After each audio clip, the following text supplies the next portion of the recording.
अवधूत चिंतन श्री गुरुदेव दत्त श्री स्वामी समर्थ. नमस्कार मैत्रिणींनो, मी सुमन. आजचा दिवस तुम्हा सर्वांचा समाधानाचा आनंदाचा जावो ही श्री स्वामी चरणी प्रार्थना. तर आम्ही सर्व स्वामी भक्त आहोत. स्वामींची आपण कोणतीही सेवा करत असतो. महाराजांची प्रत्येक सेवा केलेली वाया जात नाही आणि तेवढीच ती प्रभावी असते. आजच्या व्हिडिओत मी तुम्हाला सांगते स्वामींचा तारक मंत्र. तारक मंत्र हा स्वामी समर्थांचा प्रभावी मंत्र आहे.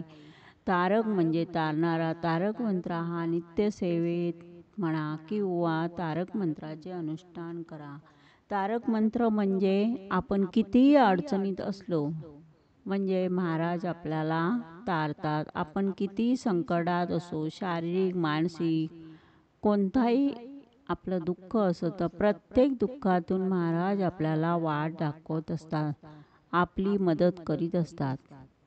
तर आपण बघूया तारक मंत्राचे पाणी कसे करायचे. त्यासाठी स्वच्छ पाणी भरून एक ग्लास घ्यावा. ग्लास कोणताही घेऊ शकता, काचेचाही घेऊ शकता, स्टीलचाही घेऊ शकता आणि आपला जो उजवा हात आहे तो त्या ग्लासवर ठेवायचा आहे आणि आपल्याला 11 वेळा तारक मंत्र म्हणायचा आहे. तुम्हाला जर तारक मंत्र पाठ नसेल तर तुम्ही पुस्तकात वाचून सुद्धा म्हणू शकता किंवा मोबाईलवर लावू शकता. तुम्ही हे तारक मंत्राचे पाणी कशासाठी अभिमंत्रित करीत आहात? जेव्हा तुम्ही तारक मंत्र म्हणत आहात तेव्हा तुमच्या डोक्यामध्ये इंटेन्शन हवं की कशासाठी आपण करीत आहोत, कोणत्या नियमाचे पालन करणे आवश्यक आहे, कोणत्या चुका टाळल्या पाहिजे. तर आपण तारक मंत्राचे अनुष्ठान म्हणजे पारायण करत असाल तर तुम्हाला संकल्प घेणे आवश्यक आहे. संकल्प करताना मी अखंड सेवा करेन असे केव्हा बोलू नये, कारण आपल्याला सुतक सुयेर विटाळ अचानक गावी जाणे आले तर आपल्या सेवेमध्ये अडथळा येऊ शकतो. त्यामुळे मी यथाशक्ती यथाकालीन सेवा करीन असे बोलावे. हे अनुष्ठान करताना आपण किती वेळा कोणत्या कामासाठी किती दिवस करणार आहोत हे बोलायचे आहे. स्वामींचे तारक मंत्र हे स्वामींच्या फोटोसमोर म्हणजे आपल्या देवघरासमोर बसूनच म्हणायचं आहे. हे पठण करताना किंवा इतर कोणतीही सेवा करताना आसन घेऊनच बसावे. तारक मंत्राचे पठण करताना किमान 11 ते 21 वेळा पठण करावे. स्वामी समोर आपल्याला अगरबत्ती लावायची आहे आणि देवघरामध्ये स्वामींजवळ दिवाही लावलेला हवा.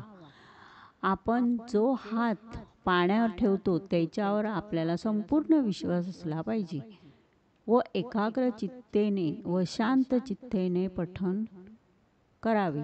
स्वतःला ऐकू येईल एवढ्या आवाजात म्हणा. जितके वेळा म्हणजे 11 किंवा 21 वेळा म्हणणार असा तितके वेळा तो एका बैठकीतच म्हणावा. तारक मंत्राचे पाणी वाया जाणार नाही, फेकले जाणार नाही याची काळजी घ्यावी. आता तारक मंत्र म्हणताना एक उपाय करायचा आहे. तो उपाय आपण काय करायचा आहे? सगळेजण तो उपाय करीत असतील, जे करीत नसतील त्यांना सांगते. आणि तुम्ही जर कोणासाठी तारक मंत्र म्हणत असाल, जर तुमच्या घरात जर कोणी आजारी व्यक्ती आहे किंवा मुलं चिडचिड करत असतील, घरात सतत भांडणे होत असतील, त्याच्यासाठी तारक मंत्राचे पठण करीत असाल तर ते तीर्थ म्हणून घरातल्या सर्वांना द्या. आणि त्याच्याबरोबर मी तुम्हाला एक सांगते, जे पाणी आहे ते थोडंसं हाताने घरात संपूर्ण शिंपडायचे आहे व श्री स्वामी समर्थ, श्री स्वामी समर्थ, श्री स्वामी समर्थ म्हणून आपण शिंपडायचे आहे.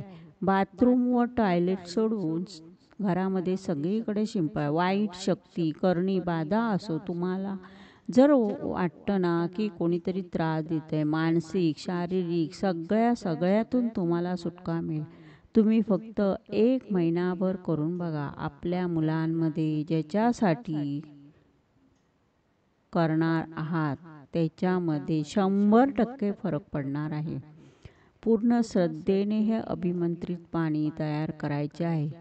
ज्या व्यक्तीसाठी करणार आहे ती व्यक्ती जर पाणी पित नसेल तर त्या व्यक्तीसाठी स्पेशल भात किंवा भाजी किंवा वरण बनवा. त्या पाण्याचा वापर करा व त्या व्यक्तीला ते द्या. किंवा पाण्याची एखादी बॉटल असेल व त्या पाण्याच्या बाटलीमध्ये हे पाणी मिक्स करून ठेवा. आणि बरेच जण मला विचारतात की ताई, आमच्या घरात भांडणे होतात. कधी-कधी भांडणे इतकी विकोपाला जातात की आम्ही रात्री जेवण न करता झोपतो. तर तुमच्या घरामध्ये भांडण, कलह असेल, एकमेकांना प्रेम राहिलेलं नसेल, एकमेकाबद्दल आदर राहिलेला नसेल, तर तुम्ही हे पाणी घरातील सर्वांना देऊ शकता. एक लक्षात ठेवा, तुम्ही तारक मंत्र नुसतं बोलायचं म्हणून बोलू नका. त्याच्या प्रत्येक शब्दाचा तुम्ही अर्थ समजावून घ्या. तुमच्या आयुष्यात कितीही मोठा दुःखाचा डोंगर असू द्या, फक्त तुम्ही तारक मंत्र म्हणायला सुरुवात करा आणि आयुष्यातल्या किती फरक पडतो ते बघा.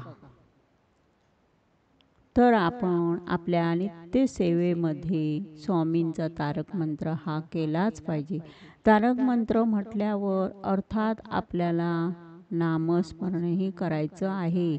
तारक मंत्र म्हटल्यावर आपल्या अंगात एक अशी शक्ती संचारते, किती वाईट संकट आलं तरी महाराज माझ्या सोबत आहेत, महाराज माझ्या पाठीशी आहेत. आता कितीही दुःख आले तरी मी त्या दुःखातून वाट काढेन असंच आपल्याला वाटत राहतं. संकल्पाची सेवा करताना मांसाहार व परान्न टाळावे. तारक मंत्र हा स्वामींनी आपल्याला भक्तांसाठी दिलेली एक अनमोल भेटच आहे. आणि हे तारक मंत्राचे अनुष्ठान तुम्ही स्वामी प्रकट दिनापर्यंत सुद्धा करू शकता. त्याचे तुम्हाला इच्छित असे फळ मिळू शकते. तर हा तुम्हाला व्हिडिओ कसा वाटला ते तुम्ही कमेंटमध्ये मला सांगा. व्हिडिओ तुम्हाला आवडला तर लाईक करा, सबस्क्राईब करा. ही माझी सेवा श्री स्वामी चरणी मी रुजू करते. श्री स्वामी समर्थ. ओम श्री स्वामी समर्थाय नमः.